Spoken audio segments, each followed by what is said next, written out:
Well, hello, everyone. Welcome to our Employment Collaboratives virtual kickoff. Today, we'll be combining the two collaboratives, the Employment Transformation Collaborative and the Leadership Network on Employment Innovation Collaboratives for the purpose of getting everyone in the same room so that we're all on the same page. We hope to bring everyone together today.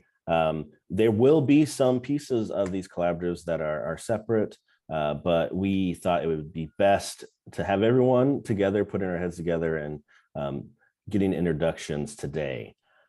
So a few pieces of housekeeping.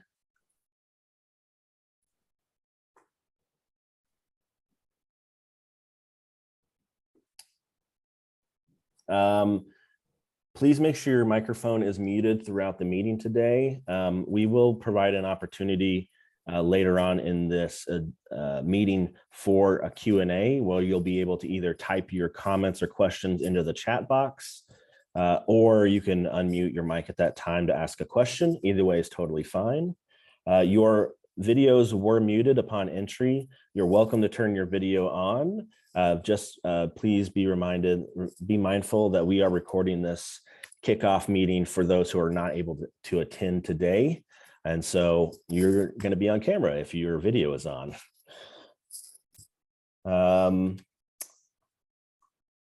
We also wanted to give you an opportunity. We're going to be using a platform today for some feedback from you all. So you're going to have a chance to participate. So Sean, do you want to kind of talk through them registering with Mentimeter? Absolutely. And hi, everybody. My name is Sean Roy. I'm with Transcend. Really happy to be here today with all of you. We're going to be using an online polling software called Mentimeter. It just gives us an opportunity to interact virtually, maybe a little bit more than otherwise we would have. So let's do this. If you can either pop open another window on your browser, or you can use your phone or a tablet and go to www.menti.com. And when you get there, it's going to ask you to enter a code. And that code is 96228491. And it's also,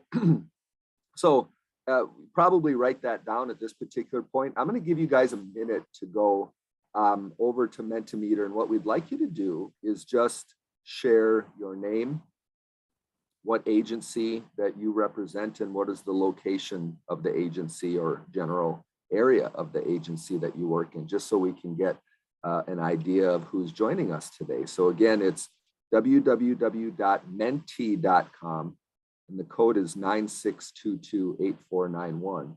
We're going to be using this polling throughout our session today. The code, you only have to enter the code once, and then you'll participate in the entire session afterwards. So this is a one-time deal in terms of, and you don't have to log in, you don't have to create anything, you don't have to create a username or none of that business. It's just go there, code, and you're good to go. Kyle, why don't you hop to the house or the agenda slide, and then what we'll do is I'll take it back over and we'll see what people. That's perfect. Yeah, thanks, Sean. So here's our agenda for today. We're going to spend a little time introducing to you all our DDRS personnel and some of our Transcend personnel who are going to be delivering, are real good partners with us, delivering a lot of these pieces of the collaborative. And we'll also, as Sean mentioned, give you all a chance to introduce yourselves via Mentimeter. Next, we're going to give Kelly Mitchell, the DDRS director, the floor to welcome you all and kind of talk a little bit about how this project came into fruition and what we hope from it. Then I'll talk a little bit about some of the cohort expectations and hopefully answer a few questions that you have, particularly around the participation stipends, those $50,000 stipends. Then we're going to give the bulk of this meeting to Transcend, because we really want you all to have an opportunity to get a sense of what those on-site training and technical assistance pieces are really going to look like, kind of the nuts and bolts of that. We'll have more time to share that in future meetings, but we wanted to give you guys a sense of of what that would look like in terms of the commitment and the planning that you would need to participate in those. Then we'll do a brief snapshot of the next 6 months for these collaboratives, and then close it out with a Q&A session. So let's jump to introductions. Kelly, would you mind introducing yourself? Good afternoon, everyone. I'm Kelly Mitchell, and I serve as the Director for the Division of Disability and Rehabilitative Services. Glad to have you all with us. And I am Kyle Ingram. I am the Policy and Strategic Initiatives Director for the division. Glad to have you all here. Sean?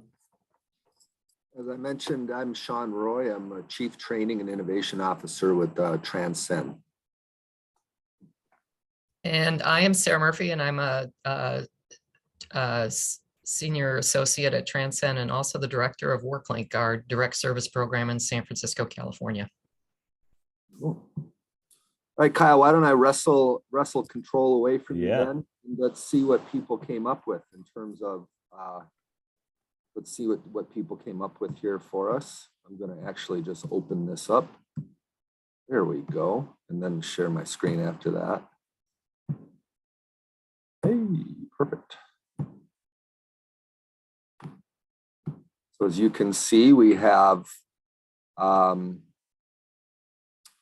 70 folks that joined us today. And one thing that sometimes Mentimeter is a little weird about is scrolling through. Oh, there we go. So you can kind of see everybody that we have. Boone County, Portland, Indiana. We've got a whole bunch of folks from everywhere. Valpo. So people in Indiana say Valpo, right? Not Valparaiso. We're just trying to get in good with the folks. Let's see here. And if we could scroll down, you can kind of see now what we can do off of this Mentimeter is we can download the results. So we're able to kind of get a PDF and kind of see everybody that has been able to join us today. So we've got wonderful representation, it looks like. I'll leave it up to Kyle and Kelly to tell us whether or not we've got big statewide representation, but this is pretty impressive. And at some point, I want you to know that we will create a mail list of everybody that is in the collaboratives and share it with everybody. So this is an excellent networking opportunity as well. But thank you so much for taking the opportunity just to kind of hop in, let us know where you're from. What we're going to do then is hop back into the Mentimeter at various points during the presentation so we can hear a little bit more from you. I think at this particular point, I'm going to throw it back to Kelly.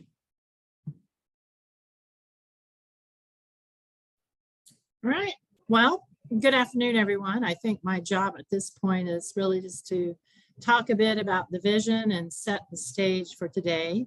I hope many of you are aware that the vision is truly to improve our competitive integrated employment outcomes for Hoosiers with disabilities, particularly Hoosiers with intellectual and developmental disabilities. But our focus really is on building skill sets of providers and supporting your effort to move to a model that better focuses on or has an increased focus on those outcomes. Our desire is that we achieve quality and customized jobs that offer an opportunity for engagement and advancement, if so desired. What we want to have is a sustainable model of provider training and peer and state support and mentoring. On our end, we're working to revise policy, procedure, and services to better support those efforts, support people in achieving and maintaining a competitive integrated employment, but also to incentivize that movement. So in addition, we're really reaching out across not only divisions, but agencies, advocacy networks, working with individuals and communities to change the culture and the expectation around employment outcomes for individuals with intellectual and developmental disabilities. So this collaborative is one piece of that, this initiative, but it is not the only piece. So all of this vision can't occur without you, without the individuals, without families, without private business, without communities. So I want to applaud all of you for being with us today, for having the vision and the commitment to this effort. So without a doubt, this journey isn't always going to be easy, but I know that we're all going to learn a great deal, and the individuals that we serve are going to benefit greatly, not only today, but for many years to come. So looking forward to working with you over the next few years and seeing what we all achieve together. So thank you once again for being with us. And who am I turning it back to? Kyle? I've Yeah, got I to can look take at my it from there. Thanks, Kelly. So I want to talk just briefly about some of our expectations and what the cohort participation is going to look like over the next 2 years as we envision it. Now, when you signed your intent, we did ask for a 12-month commitment to each of the cohorts. There will be, the opportunity. Our intent is to take these cohorts out for 2 years, but we thought it fair to give everyone a 12-month commitment, ask that of them at least, with the possibility to re-up for that next 12 months. Each year of the collaborative, either the Transformation Collaborative or the Leadership Network, we will be offering those $50,000 per year stipends to help offset the staff time and some of the travel and other costs associated with participating fully in each of these collaboratives. We've also communicated with you, but I just wanted to reiterate that we'll be hosting quarterly virtual meetings. These meetings will be with just each of the cohorts separately. So the Employment Transformation Collaborative will meet for quarterly virtual meetings, and the Leadership Network will meet for quarterly virtual meetings separately. We're also going to hold 2 times a year in-person meetings. Those quarterly virtual meetings will really be a chance for us to update you. There might be an opportunity for some feedback, but I think Sean and Sarah are going to talk here a little later. A lot of the work of sharing and learning together is going to be done in those in-person meetings twice a year. Those in-person meetings will be both cohorts, both collaboratives together. So what we ask of you for those virtual meetings and those in-person meetings is we understand that your scheduling and your staff needs, your staffing needs are going to fluctuate, and that you've provided us with a list of your core team members. We understand that not every member is going to be able, core team member is going to be able to participate in each meeting. Ideally, we'd love for everyone to be able to participate, and we encourage you to try to make your scheduling work to that effect. But we do ask that as part of your participation, that you ensure that you have at least representation at each of those quarterly virtual meetings and those in-person meetings. The other big piece, and this is really what we're going to talk a lot about today with Sarah and Sean, is these on-site training and technical assistance pieces. And this is where I really want to stress for everyone that it is key and it's critical. And really it's not going to be as beneficial to you all if you don't devote a lot of time and attention to these particular in-person portions of the cohort. So that value stream mapping process and the family and employer engagement trainings that are done on site. We really want you to set aside time for Sean and Sarah with as many of the core team members and other folks in your staff as possible, because that's really where I think a lot of the, for lack of a better term, magic is going to happen.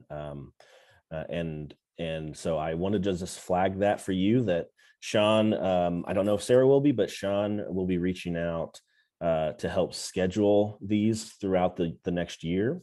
Some of those events might happen in year 2 for a handful of our providers, but when they're reaching out to schedule those, I really want to make sure that you're spending a lot of time and attention and making sure that you can have a robust participation in those on-site meetings. We'll also be offering webinars, other virtual training offerings. We'll likely be sending out at various periods surveys that we'd ask that you participate in if you're able to. Because as Kelly said, the work that we do here over the next 2 years isn't just about, it is definitely about helping build skill sets and tools for your toolbox for you all. But the work that we do here is also going to inform a lot of the decision-making and the thought process behind our service design and our policies. So there will be lots of opportunities that we want to bake into this cohort to allow you to provide feedback to us and for us to get a really nice kind of back and forth going about what's working, what's not working, what do we need to be mindful of as we continue down some of our transformation efforts that kind of Kelly broadly kind of mentioned. And finally, we're asking that each of you commit to working to support 4 individuals in your facilities in achieving competitive integrated employment outcomes. So we want you to be mindful that as we're working over the next year, that we're going to try to make sure to support you all in working with at least 4 individuals in achieving a competitive integrated employment outcome. So more on that as we move forward in the year. But I wanted to reiterate some of the things that we asked of you in your interest form and kind of give you a little more context. So again, I want you to make sure that you have at least some core team presence at each of those virtual and in-person meetings, and full buy-in and robust participation from your staff during those on-site meetings. So I'm sure some of you are asking or wondering about the stipends that we mentioned in the announcement. As I mentioned here earlier, each provider, each member of the cohort is will be allotted a $50,000 per year stipend, because we recognize that this is an effort outside of what you do on a day-to-day basis. So we want to honor and respect and encourage robust participation in this, because we're very excited about this opportunity. The funds to ensure this opportunity occurs don't come up. They really don't ever come by like they have. This is really a once in a lifetime opportunity. And so we want to leverage that as best we can. And we recognize that this is a commitment that you all are taking on. And so we want to honor that with those stipends. So these can be used to offset your collaborative participation, both in terms of the time with those collaboratives and in terms of the on-site work that you do with Sean and Sarah. So this can offset your staff time. And it doesn't necessarily need to be restricted to your core team. So particularly for those on-site meetings where you might have lots of direct staff that are in some of those discussions, you can offset their staff time as well. It can also be used to offset travel and lodging for those in-person meetings. We hope that you're able to burn that $50,000 all down throughout the year, so you can actually offset those costs. We think we probably will be able to do so, but if you're not, we'll likely set up a way for you to roll that into some of the other funding that we're planning on talking about here in the next couple of months. We are going to ask that you track those costs that are incurred against that stipend, and we'll have a way for you to report that out kind of twice a year. We are working on the timing of this stipend disbursement to you all. We're hoping to get that out to each of the cohorts by the middle of August. All right, so we're trying to get this into your hands as quickly as we can, so that you can begin to leverage those funds in your participation. Again, just a reminder, if you have any questions about anything that we're presenting, please put it into the chat box, or you can hold your questions till the end. We'll get to a point where we do a Q&A. And with that, I think I'm handing this off to Sarah and Sean to talk through some of these on-site pieces of the collaboratives. Excellent. Thank you, Kyle. And again, I think it's just amazing that DDRS is providing the stipends to you guys as providers to be able to participate in this. You know, all too often we ask a lot of you, and you know, this is just kind of honors, as Kyle said, and respects your time, and also ensures that you've got the resources to be able to fully participate in what it is that we have planned. So Transcend, and that's our brand new logo, by the way. Like, we literally just launched that like 3 days ago. I'm looking at that going, is that our organization? That sure is. That's Transcend, and we are about 35 years old. And the name is short for Transition Center. That's how we got our start in the Montgomery County, Maryland area, when a group of families approached a couple of gentlemen and kind of inquired about improved transition opportunities and work opportunities for their loved ones with disabilities. And over the years, we have grown to become we've grown to be able to become a national provider of training and consultation. And you'll see under our name, meaningful work and community inclusion. And that kind of sums up exactly what it is that we're going for. And we've worked around the country with you know, state agencies and school districts and employment providers and VR agencies, families and advocacy groups, all doing work around how do we improve access to meaningful work and community inclusion for people with disabilities. And I have been there for 5 years. Sarah's been there much longer and doing great work.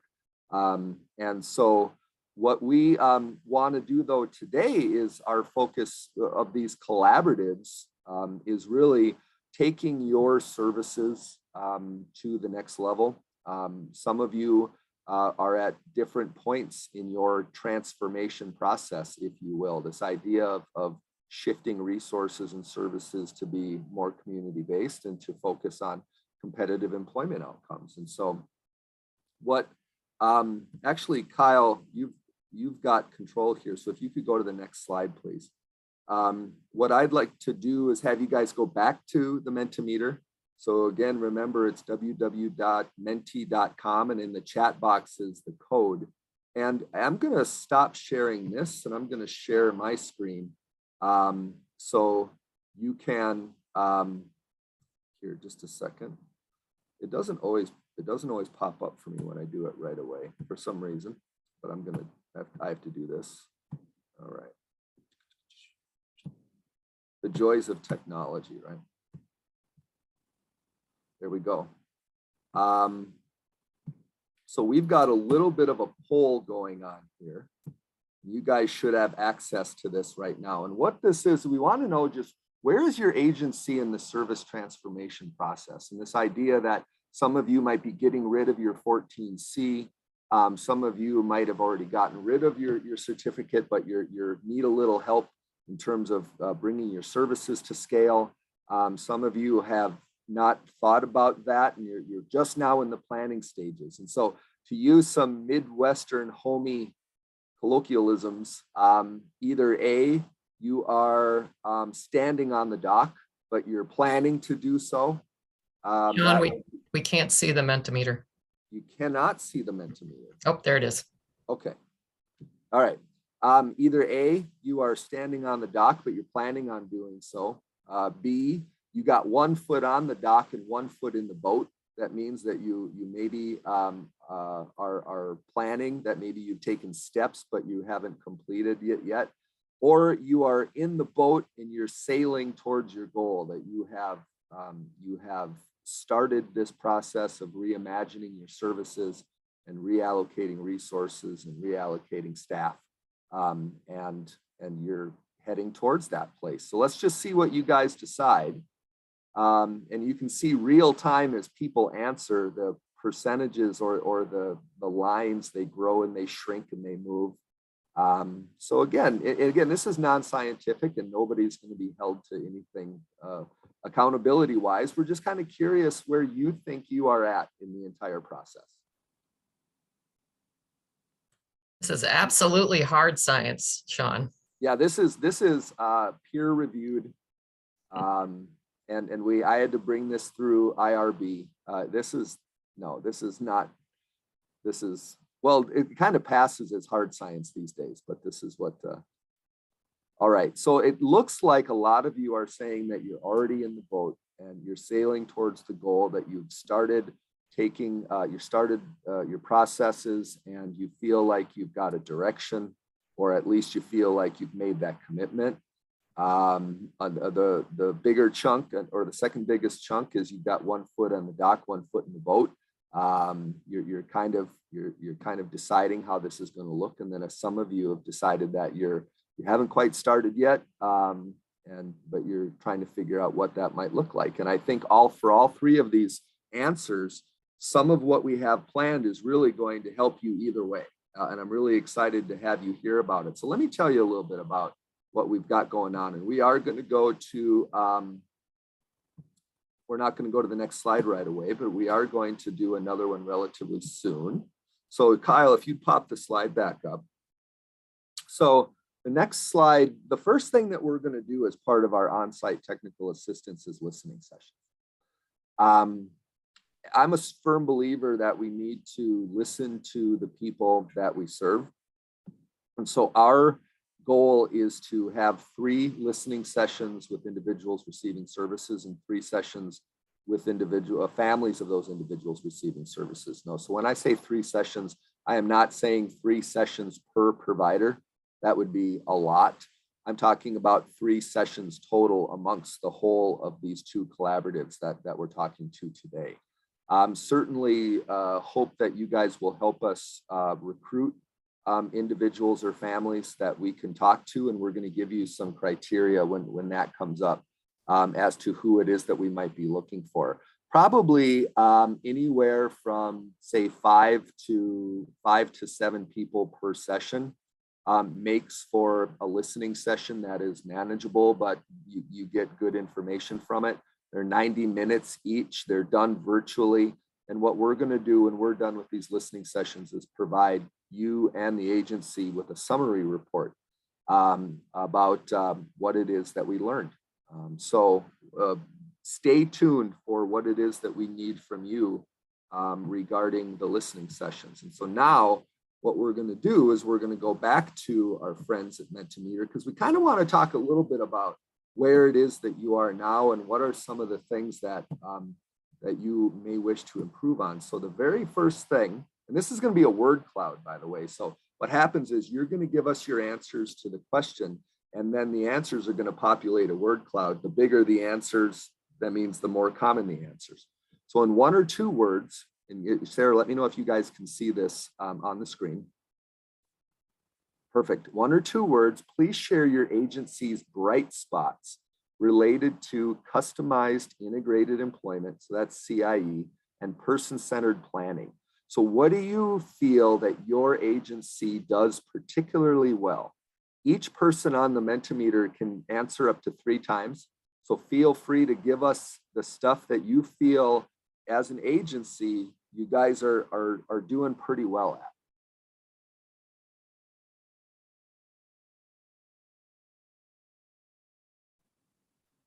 And as I said, what happens is if you see a word that's bigger than the others, that means that those words have been duplicated, which is fine. There's nothing wrong with duplication too.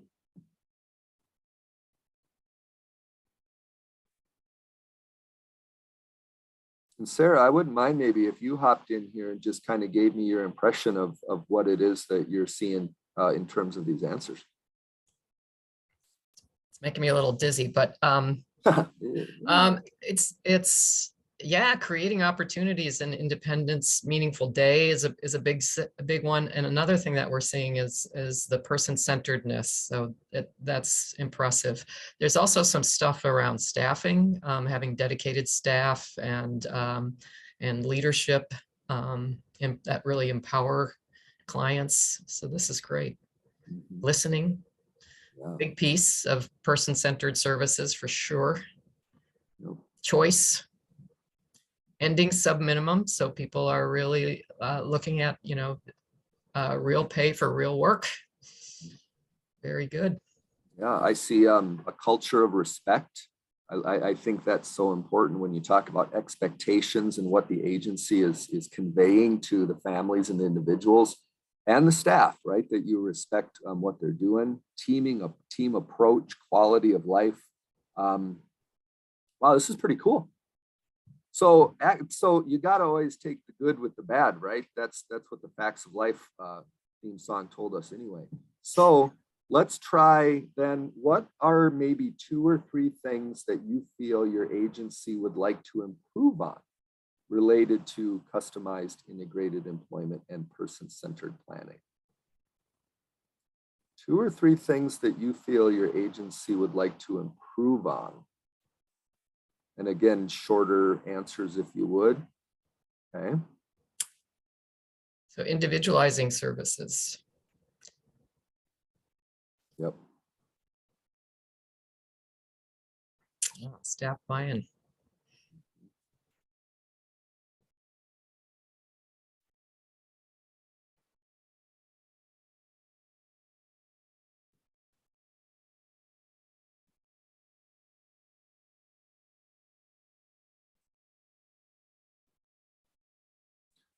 I'm curious by different communities. I'm wondering if whoever put different communities, if you're interested. Now this is supposed to be anonymous, but I'm wondering if you mean different cultural type of communities to do a better job with them. Or are you saying that you'd like to have a larger geographical reach when you say different communities?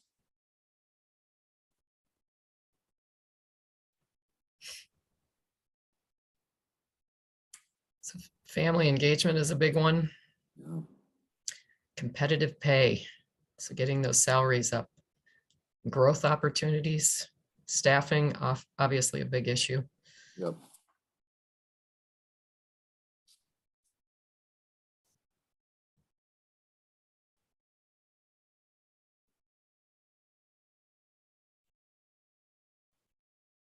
Okay. You guys are doing great with this, by the way. It's really fun and interesting to see everything displayed in this way.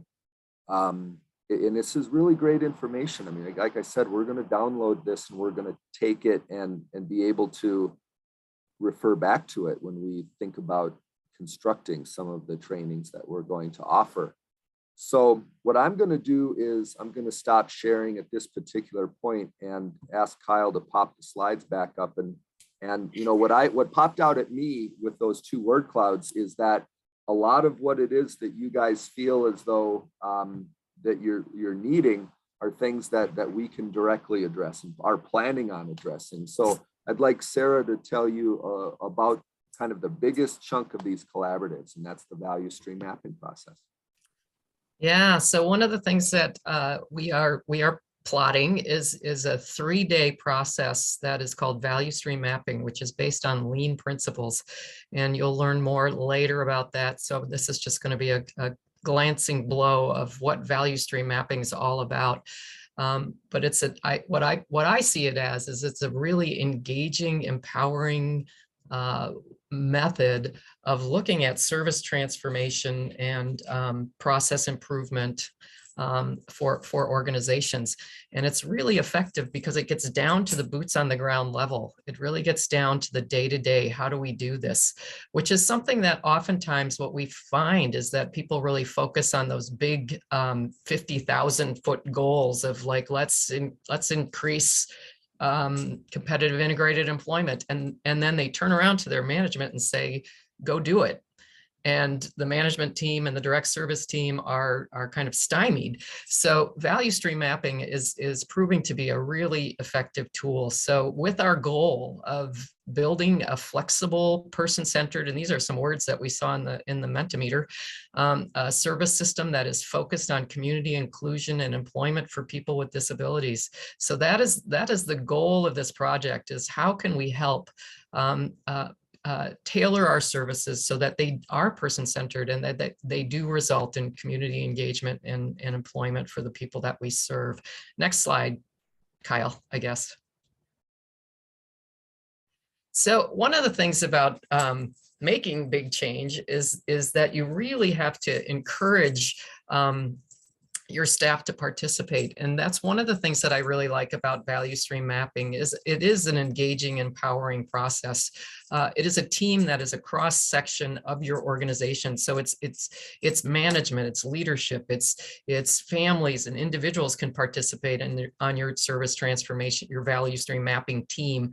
And what we're trying to do is to really look at, and this quote I think really struck a chord with me. To make significant change and solve big ambiguous problems, we must encourage creativity, open minds, optimism, excitement, and hope.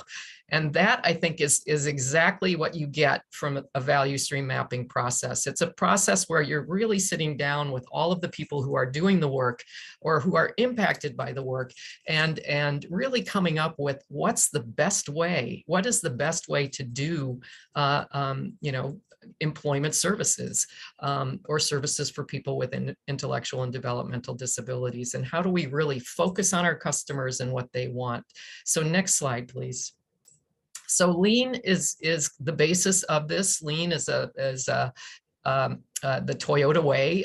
It's a customer-focused toolkit for process improvement, and it was started as a manufacturing toolkit, but what people found was it was so person-centered that and focused on really streamlining service processes that it could be useful for any sort of service processes. So I was really encouraged to see FSSA's mission statement about deliberate human service system improvement. And that's exactly what this gets at, is it's a process improvement for any sort of customer service oriented, any sort of manufacturing system, any sort of process at all can be improved using these methods. And what lean really looks at is really kind of identifying what's working and what's not, and really looking at eliminating what they refer to as waste. And you'll learn a little bit more about that in a webinar prior to the value stream mapping starting. But what we're really looking at is, can we standardize our process? Can we agree on what the process should be? And can we streamline this process and make it tight as can be so that we can give our customers high quality services that lead to great outcomes as quickly and cost effectively as possible? So next slide, please. So value stream mapping is one tool in the toolkit, and it's a good one. So what is exactly value stream mapping? It's a discussion platform for kind of building a roadmap for change, and it's a 3-day process. I know that sounds just jarring and impossible, but I think it is time well spent. So what we're looking at you to do is to develop a team of people who will meet one day to really look at the current service process in your organization and your current resources and who's doing what. So it's a very detailed brainstorming map the first day, and it really brings to light and kind of untangles the system for your organization. And day 2 is then spent looking at the new ideas that came up and the ideas for change that we found in day 1. And so we put together a future state map that in an ideal world, what would things look like? And then a 3rd day, so the 2 days are going to be done together. So that's going to be day 1, day 2 are going to be done at this in one trip. And then what we do is we give you a little time to kind of finalize and socialize your future state map, and to show people and say, what do you think? And any other ideas. And then what we do is we pull the team back together and we look at how do we implement, and what are the next action steps around this map. So it's a 3-day process. So 2 days and then another day a month later. So next slide. So why do we do this? Why do you draw maps? Well, one really important part of this is to really visualize change. The service system is really kind of nebulous. So it's, in order to fix problems, it's really kind of important that we're able to see them and to talk about them.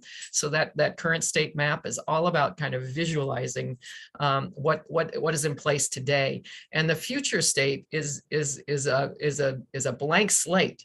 What would things look like? What could things look like from, and how do we make our services more customer focused? So again, it really focuses on the customer's perspective and really helps us get away from, well, this is what the regs say, or this is what our program does, to really, what do our customers want? And how do we really provide that, again, in a cost-effective, quick manner? It also clarifies how the work is done now. So what is working, how the bright spots, the things that you're going to want to expand, and then also the things that are not contributing, and the things that might be getting in the way of getting people into community or competitive integrated employment. So really looking at exposing your bright spots and looking at, what can we do more effectively. I think the really important thing about drawing maps and doing this value stream mapping is it brings your team together. It really helps you focus on moving forward, and it builds that consensus and that buy-in. So, really, a lot of times change, people are reticent about change because they don't really understand it, and they don't really see, what it's going to look like. So when you get people, especially direct service people, people that, are really impacted by change that comes down from above. And what this does is it really brings your team together at all levels and allows people to really, provide ideas and for everybody to learn from each other, because oftentimes our services are very siloed, and everybody knows their job, but they don't know what happens up and down the stream. So this gives your team a chance to really look at building consensus and a common language for change, and really identifying together how you're going to do it. So it creates that blueprint, that step-by-step kind of actionable steps for change. So really, really effective. Next slide, please.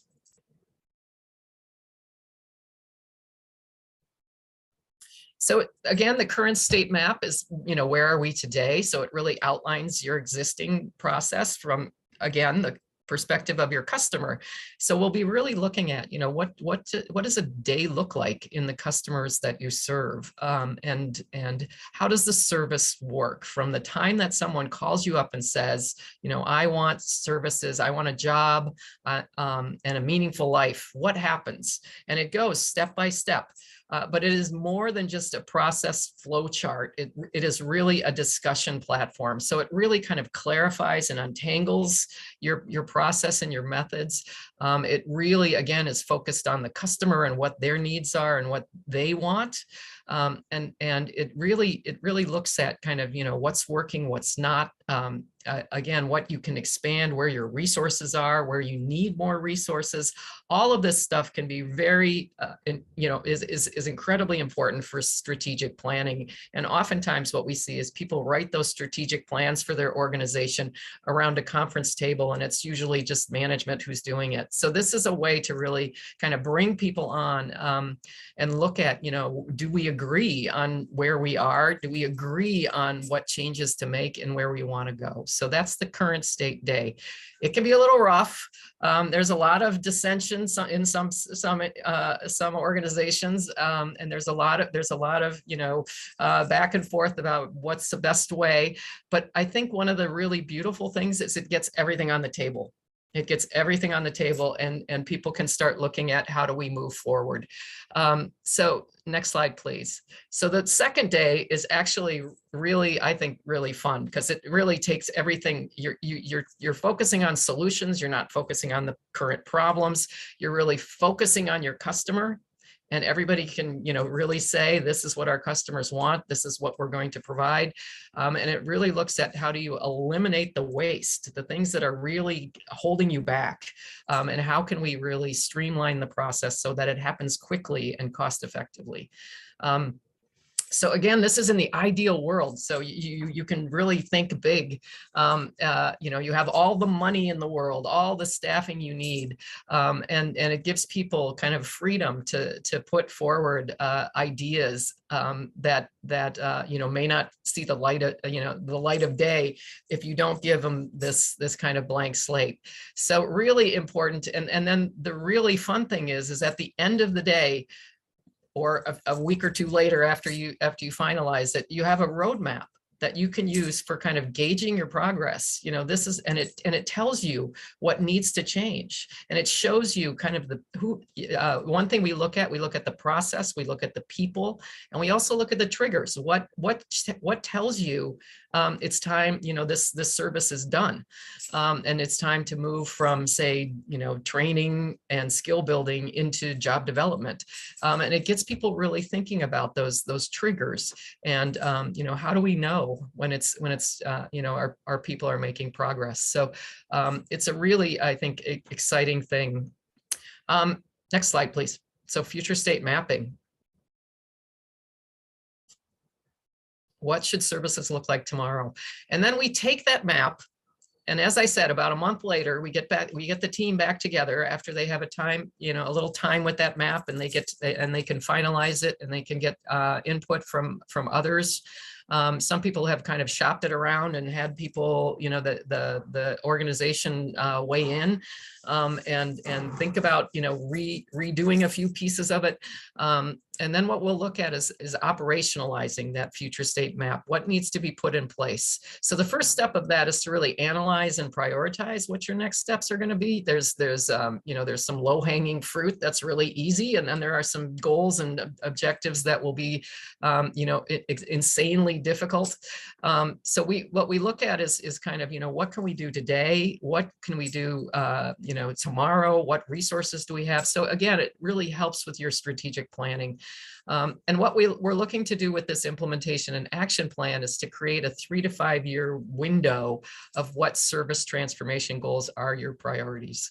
And then really looking at who needs to be involved. So there's who's going to do it, and a timeline for completion. So this is something we're going to do in year 1. This is something we're going to do in year 2. This is something we're going to do in year 3. And it helps people to really, make change, and gives you a real clear idea of how to improve your services. So next slide, please. So the mapping team, as I said, 8 to 10 people, cross section of your organization. I put in there big thinkers, people who are really creative and really passionate about what they do, and the doers, the people who are boots on the ground, the DSPs, the program managers, the people who are really on the ground on this. And then also I put in here the moaners, the people like, this can't work. And people are like, do we really bring those people into the room? And what we've seen is that it actually changes their minds. And they end up being, doers after they're heard and they're participating in this. They start to feel, that they're being listened to, and that their ideas are getting incorporated into the change. It can really bring people along. You don't want a whole room full of moaners, though. Not a whole room. Again, it's a cross section of your organization. So you can have board members, you can have management, you can have DSPs, as I said, individuals. DSPs, it's important to have people that are at that level. Again, it stops kind of the rumor mill. People have an idea that they're making change, they're making change, and this is gonna, I'm gonna get fired, or whatever it is. So it gives people an idea of that the direct service level is part and parcel of this change process. So really important to have individuals at that level. And then also maybe an individual or a family. It does get very deep in the weeds. So, maybe a family member, individuals sometimes, can participate but it is a very, it's really focused on process, and there's a lot of acronyms flying, stuff like that. So who's doing the work and who will be impacted by change? Those are the people we want in the room. Okay, so be thinking about, your organization, and if I think what we're going to be looking at is kind of targeting organizations who feel they're ready to start now on this, and who want to jump into it early, and kind of parsing out the work. There's quite a few left. There's quite a few. I think we're doing what, 35 sites, Sean or Kyle? So across the state. So we're going to be hitting the ground with a team of value stream mappers to help. So again, being locked in a room for 3 days was hard. This was actually an organization that we did all 3 days in one fell swoop, which was painful. But it was definitely time well spent, and I think that they really enjoyed it. They came away with just some brilliant ideas on how to transform their services. So again, value stream mapping, and I hope that you'll find it beneficial for your organizations too. Next slide. Actually, what I'd like to do, and thank you, Sarah, if you could, I'm going to stop sharing, or have you stop sharing, Kyle, and I'm going to share my screen.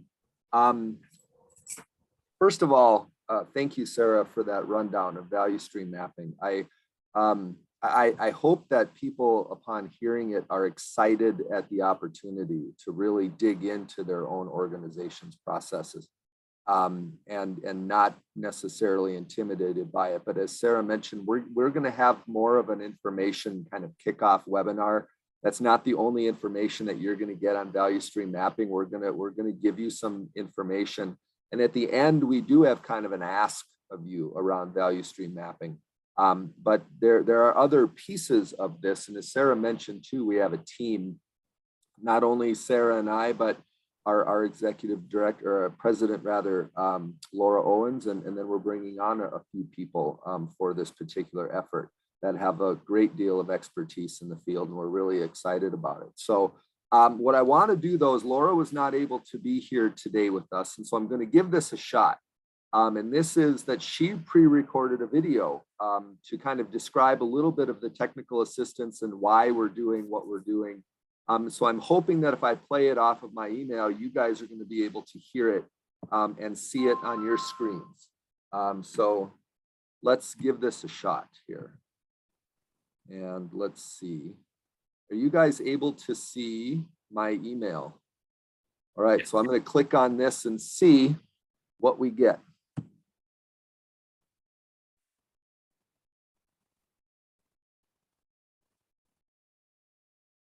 Okay, promising.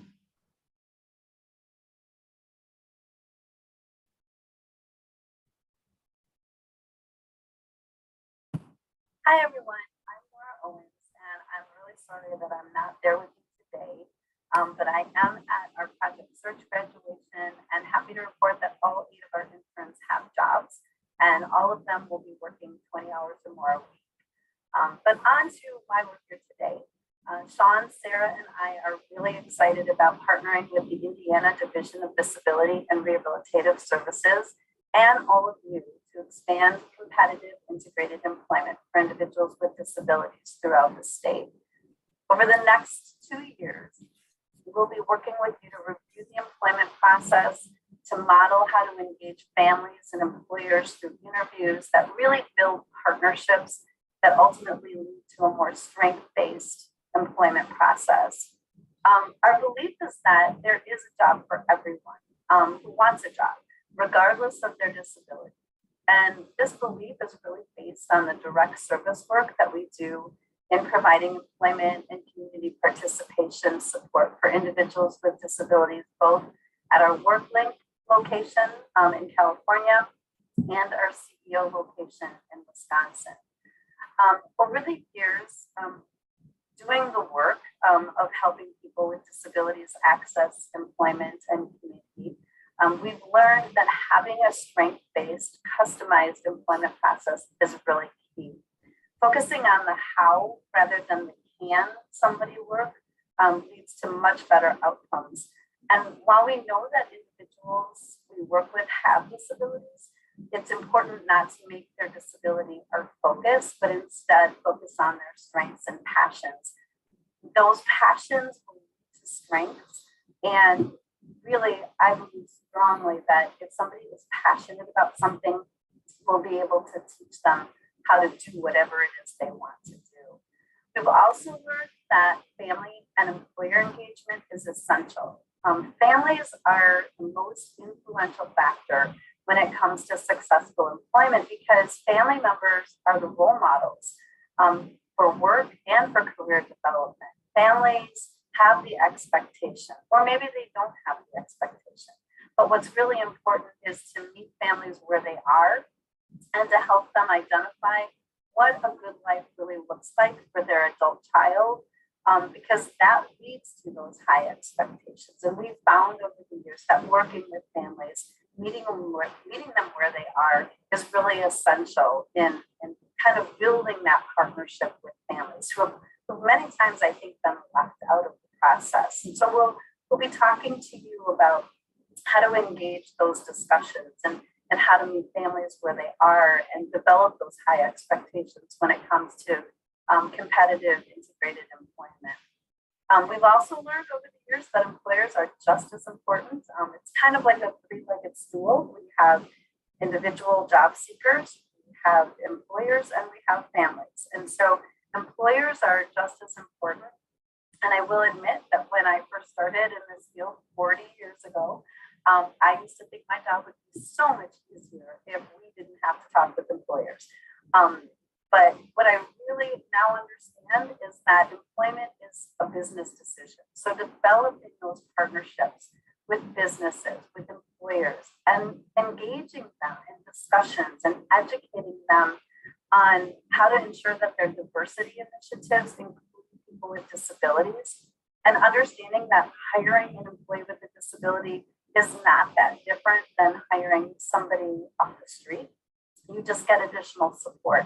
But really targeting businesses and finding ways to engage them in the process, developing those partnerships, working with local business membership organizations like Chambers of Commerce or your local SHRM chapters, we found is just really important to really talk to business, find out what their needs are, and then find ways to match the interests, skills, and abilities of our job seekers with the business community, showing them that individuals with disabilities can truly add value to their business.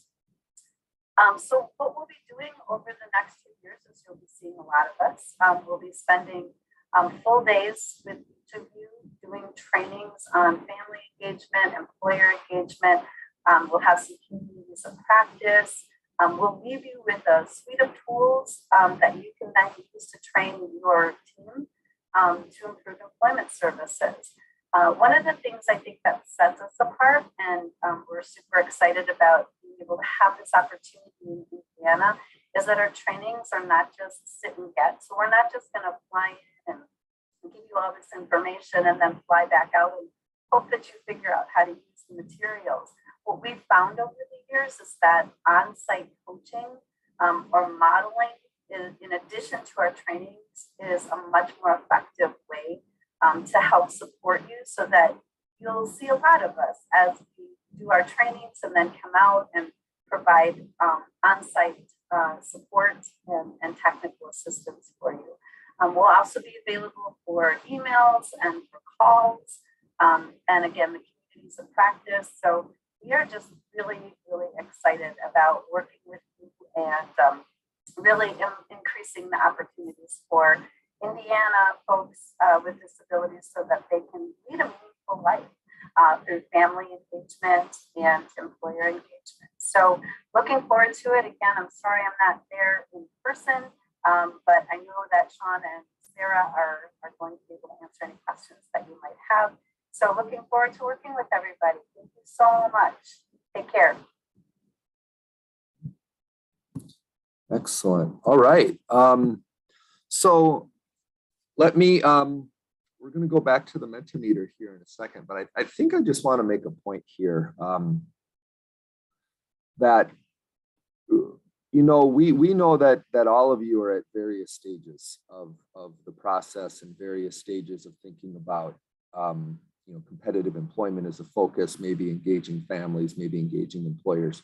And certainly, you know, we're not coming in saying, you know, we know everything and you guys are at zero and let's build you up. I think our goal would be to come in and learn about you and from you and see where you're at and then where we might be able to support you moving forward from wherever that place might be. So some of you may have wonderful strategies when it comes to engaging employers, and some of you, your staff may struggle with that a little bit, as we find a lot of agencies do.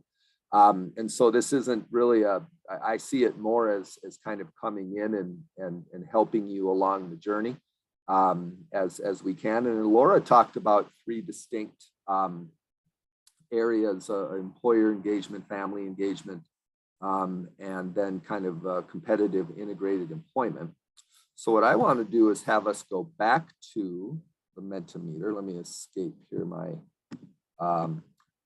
get out of my email and go back to the Mentimeter for the very last Mentimeter question that we have. Let me share my screen here and kind of tell you what it is that I'm hoping. Now, I've never actually used this particular Mentimeter slide option before, so I'm not exactly sure what you're seeing on your phones.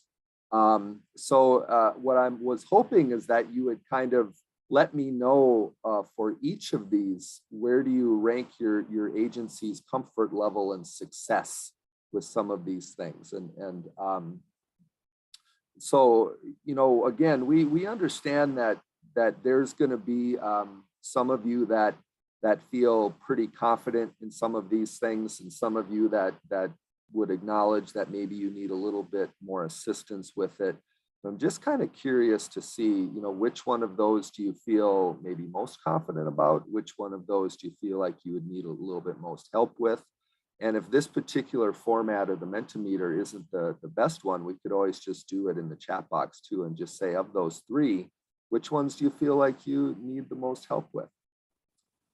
You know, as I find anyway, and my background is around family engagement. I worked at an organization here in Minnesota that's basically Minnesota's version of InSource. If you're familiar with InSource in Indiana, that's your Parent Training and Information Center. So I worked at the Pacer Center here in Minnesota, which is Minnesota's Parent Training and Information Center. And I actually have a younger brother with a developmental disability. And so my focus a lot is family engagement. I really do believe in engaging families as a way for us to improve outcomes. And I do find in schools and employment providers, BR agencies all around, the idea of engaging families more effectively really is something that people want to do, but they struggle with a lot of times. So I'm excited to be able to talk a little bit about that. So let's get out of here, ask Kyle to pop up the slides. And we just got a few other things to go over before we open it up to questions. So if you have questions, this is the time to get in and get them into the chat box. So one of the things that we're going to do, aside from the value stream mapping, so separate from the value stream mapping, is that we are going to offer on-site coaching around some key areas, and those 2 key areas would be employer engagement and family engagement. So as Laura mentioned in her video, the effective engagement of employers is absolutely crucial to good job development. And we find, though a lot of agencies say that they feel pretty good about it, it's not always individualized, the employers that they choose to interact with, and maybe they approach employers in such a way that might accentuate the disability rather than accentuating the strengths of the job seeker. So what we would like to do is come in and do a little work with you around engaging employers. And specifically, we'd like to model an information interview process, which we use in our ACRE training, as well as our customized employment training. It's a way to go in and talk with employers, learn about their labor needs before ever discussing the possibility of a job placement or introducing a job seeker. And what we would do then is ask you to identify 2 to 3 employers. Now, in an absolute perfect world, those 2 to 3 employers would match the 4 job seekers that Kyle talked about earlier that you're going to take through this process. So if you were able to walk people through the process and identify some employers that you think would be a good match for the job seekers, the real job seekers you're working with, we could come in and model this employer information interview for you. It might be a lot of help when it comes to furthering that process along. So what we would do is we would lead the first one. We would come in, we would talk about the process, we'd lead the first one, and then have you and your staff lead the other 2. So we can really build capacity and we can give you a little bit of coaching in terms of what that looks like, in terms of a little bit of on-site training when it comes to that. So at the same trip, next slide, Kyle. What we would do is also couple in partnering with families. So training around how do we better understand families? How do we work to alleviate apprehension, raise expectations, and use what we call a structured family interview to augment our assessment information, as well as to build relationships and set the expectation that community-based employment is really what your program is all about. So if we look at this as a full day process, right? So a full day being employers and families, one way that this could look is that we would come in, we would model 2 family interviews in the morning, and we would do a little kind of contextual foundation building training at the beginning of the morning. Then we would model 2 family interviews. So let's say I was there, I would do one, and then your staff would lead one with me supervising. And then in the afternoon, we would go and we would talk to employers. And that's what the day would look like for every one of your providers that are here today, that we would come in and follow that particular model or that particular process, and leaving you with the tools that we use at Transcend to be able to facilitate the customized employment process and family engagement. Everybody is going to get those tools.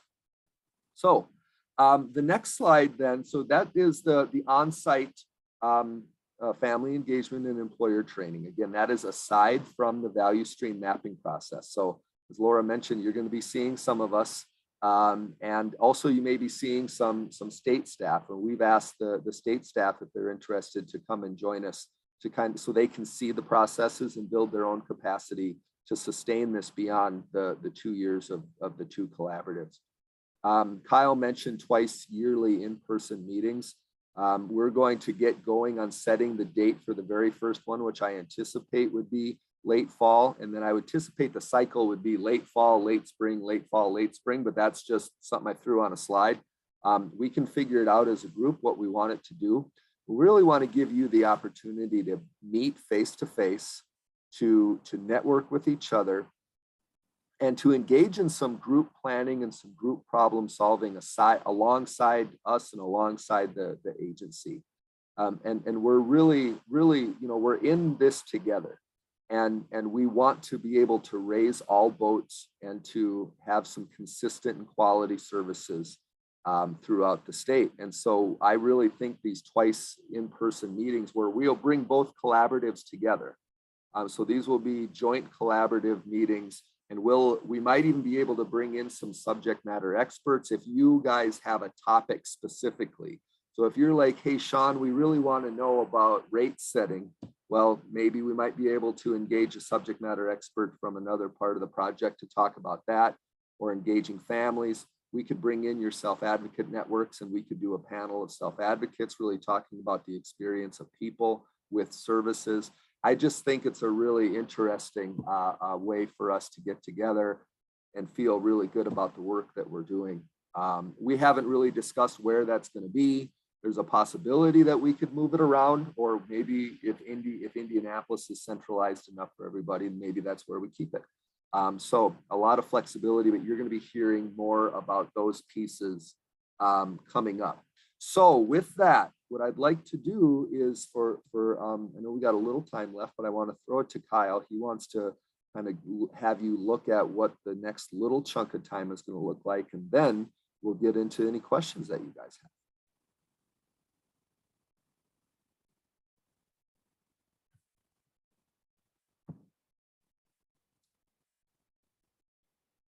Thanks, Sean. So yeah, hopefully that little introduction of those on-site pieces of this collaborative effort are helpful to help you all start getting in your minds, getting to think about what those opportunities look like for you on the ground and how you can best take advantage of those. We're really excited about being able to offer on-site, in-person, kind of prolonged technical assistance and training. That's not something that we'd normally be able to provide, but I can't wait. And I know Kelly expressed this too. I can't wait to see the outcomes of those as you all start to think about your services and about your organizational needs and start to plan for the future. I'm very excited about seeing what you all come up with as you work with Sean and Sarah. So I want to give a brief snapshot of the next 6 months, and then like Sean said, we'll jump into questions. So we have outlined just a high level what the next 6 months is going to look like. As Sean mentioned very early on, they'll be conducting those listening sessions with individuals and with families. I know Sean has said that he's going to look to you all, I think, to help identify some of those folks and create some parameters around who they're looking for those listening sessions. That will occur between now and really the end of October. You see at the last bit of the slide here, the last bullet point, we expect to have that listening session report out by the end of December of this year. Between August and December, we are targeting our first grouping of value stream mapping. Is that correct, Sean? Yes. And are we going to figure out a way to get some information from folks that I thought we might want to talk about that here? Yeah, and thank you, Kyle, for that. And Sarah, you can jump in if you want to. For us to be able to accomplish the sheer number of value stream mapping exercises and on-site that is required, we are asking if any of you as providers feel as though this is something that could happen to you or with you reasonably quickly. So if you either A, you could throw it in the chat box, or B, you could email Kyle. But if you feel like you would be able to do a value stream mapping coming up here in the next few months. So again, as Sarah mentioned, it's a 2-day process in the beginning, and then there's some time between, and then it's a 1-day action planning process. Now, if we could find a couple of providers that were reasonably close together, what we would do is we would have Sarah come in for the week and do 2 providers, the first two days with 2 providers, and then she would come back, and then we would start cycling people, agencies through like that. So if you feel like this is something that you and your staff can handle reasonably soon and reasonably quickly, we'd really, really like to know, because that would help us in the scheduling.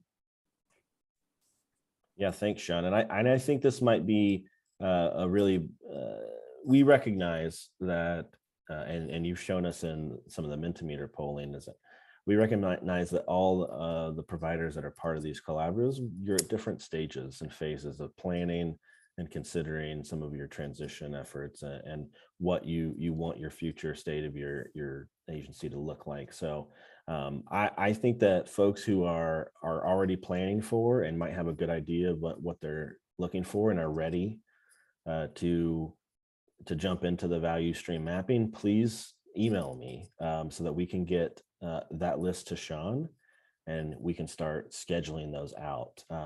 We project that it'll take a little while for us to get through all of those value stream mapping efforts with the 35 providers. So we don't want to delay. We want to jump on that as soon as we can. and get those on the books for Sean and Sarah. There was a question I'll just reference really quickly that for those on-site meetings, those are at your agency. I think that's one of the most exciting things about this is that we're sending the Transcend folks, we're sending any of our DDRS folks that want to be a part of that to your agency. You're not going to be required to do this value stream mapping in Indianapolis or at a different location. We're able to get right to you at your agency with your staff and your individuals and your families right there in your community. So thanks for that question, Yolanda. So the next piece of this is our next quarterly meetings. We're projecting that those will happen early September. So please be on the lookout for some invites to those quarterly meetings. Again, those are virtual. So those will be 1-hour meetings that we'll hold, one with the Employment Transformation Collaborative cohort and one with the Leadership Network cohort. In September, our goal to you is to get you an outline of what that transformation grant process and some of the parameters around that is going to be. We mentioned it briefly in the announcement that we have some money to help providers plan for and initiate some transformation and transition. We really focused on getting the cohorts together and getting the collaboratives launched and getting some of these initial really high level things that we need to do, like the listening sessions and the early on-site meetings. And now we can transition to really crystallizing for ourselves internally with the division some of those transformation grant processes. So be on the lookout in September for some communications about that transformation grant process. I know that you probably have some questions about that. I don't know that we've got sufficient answers for you right now, so that I wanted to just flag that you will be getting more information here very shortly about that transformation grant. In early November, we are targeting our first in-person combined meeting. We are kicking around either the 2nd of November or the 3rd of November right now. So I just wanted to get that on everyone's radars that we're going to be scheduling that here soon, and we'll give you enough lead time so that you can make sure that you've got folks from your teams represented at that in-person meeting. And like I said, in December, we'll have our listening session report completed. Anything that I didn't hit or highlight on in this 6 months that Sean, you want to make sure that they know about?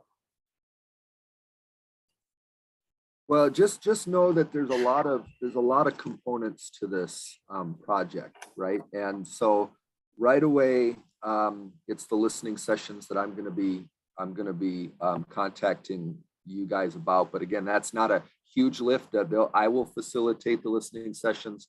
What I would ask of some of you, and again, I mean, given the number of providers we have, we don't need all of you to even participate. All I just need is some referrals. We give them a Zoom link. We may need some of your staff to help support some of the individuals to participate. If they require some support to be able to be part of it, then that would need to be provided by you. But no, other than that, you know, as you can see, we're getting this thing going and really excited about it. I think that we've covered most of it.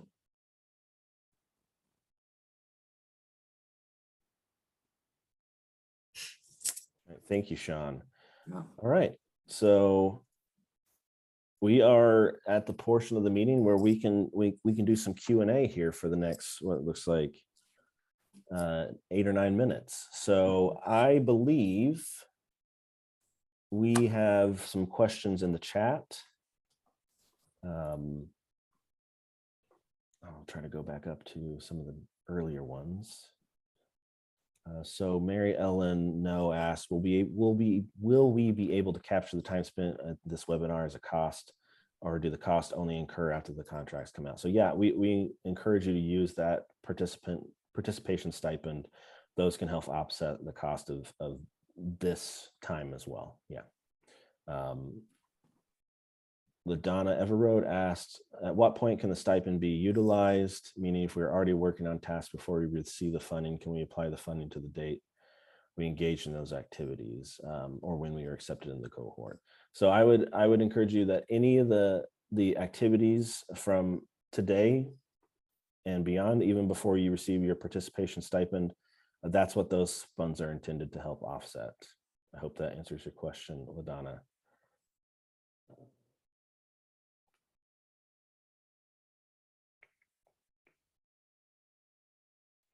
Looks like Kelly responded to a question from Yolanda.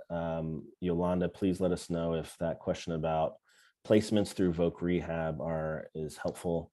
We don't require you to do those 4 competitive integrated employment placements through Voc Rehab, but as Kelly stated, we do encourage you to use the resources that are available and support folks if accessing vocational rehabilitation is part of that plan to help someone achieve a competitive integrated employment outcome.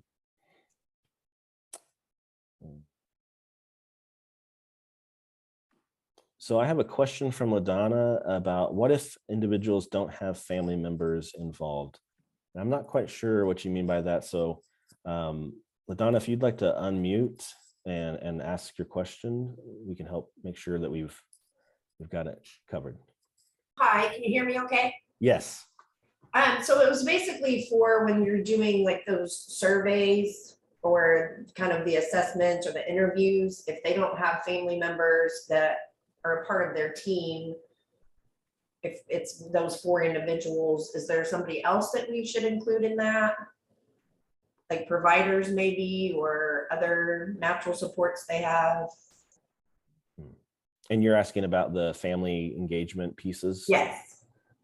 Sean, I would say, LaDonna, that you know, if you happen to have a job seeker that has 0, so remember, first of all, these are employment transformation collaboratives, so we're working with job seekers. If you happen to have a job seeker that has 0 family engagement whatsoever, we certainly could speak with whoever their guardians might be. Or if it's just a situation where they don't have any family support, then maybe what we would ask is that you would pick another job seeker that happens to have a family member. You know, ideally, who we would do the family interview with would be any families that you would have that seem a little bit apprehensive about the idea of their loved one working in the community. Because the beautiful part about the interview is that you let them express their apprehensions and express what they really want out of a good life for this person. And eventually we can begin the process of helping them see that employment is actually a good option. But I think that's a great question. If they don't, it's not necessary that the family interviews be aligned exactly with the 4 job seekers. I just said in a perfect world that would work out really well. Okay, great. Thanks for the clarification. Yep, you're welcome. And I would just say that, you know, at DDRS, we recognize that folks have different support structures, right? And some of them include family and some of them include other natural supports. And I hope that the tools that you learn with Sean and Sarah around family engagement is something that you can extrapolate and leverage with someone who has whatever their support system happens to be. So thanks for that question. I've got a question from Yolanda about for the aging population, how has this been supported? For example, an 86-year-old woman we support who loves the 14C environment. Yolanda, would you like to unmute and provide a little clarification or context? Sure. Yeah, just was curious about the aging population, how that's been supported. And maybe that's a question for Transcend and your experience as far as how someone transitioning from 14C into competitive community employment. And oh, by the way, they happen to be 80 plus years old, or, you know, you can insert any age there. How has that been approached? I'm not with Transcend, but I mean, I will just speak generally from my own experience. I think each individual we look at uniquely. I think your chat stated the individual enjoys the environment. I would want to talk to that individual and find out what it is that they enjoy about the environment. Is it the work? Is it a social aspect? Is it other factors?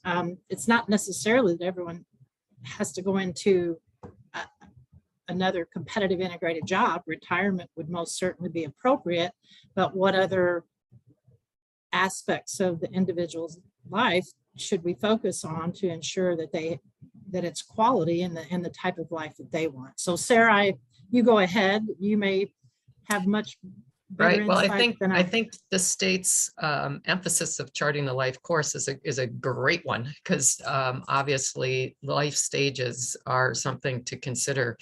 And as people, are with younger people, you really have to, you may take a different tack or a different route. And obviously with the older individuals, again, as Kelly said, at 86, figuring out what it is that the person really likes about being there. And it probably, I would imagine it's the social elements of it, and looking at how to support that and continue to support that, even if the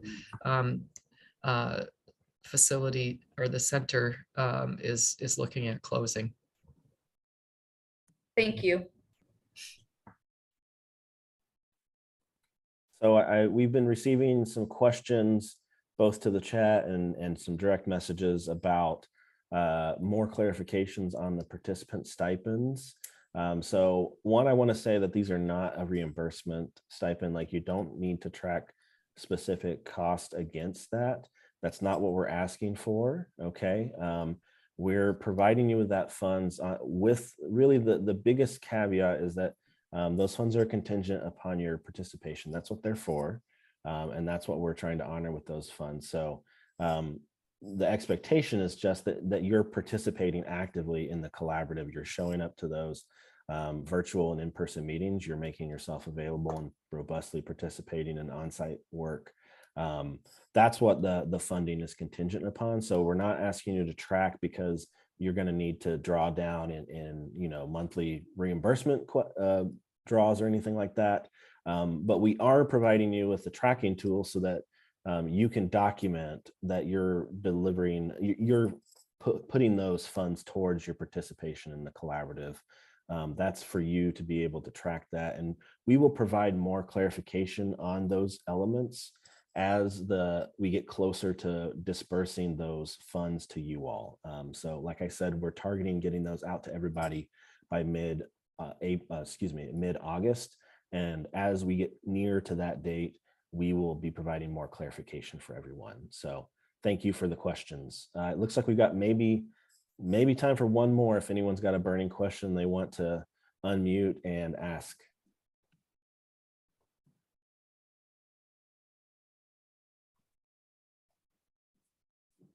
All right. And It was a lot of information. It was a lot of information. So thank you all for joining us. We appreciate your time. And I speak for myself. I know, Kelly, we are thrilled to have this formally off the ground. Kelly, if you want to say anything or if you want to wrap up. First, I just want to thank everyone.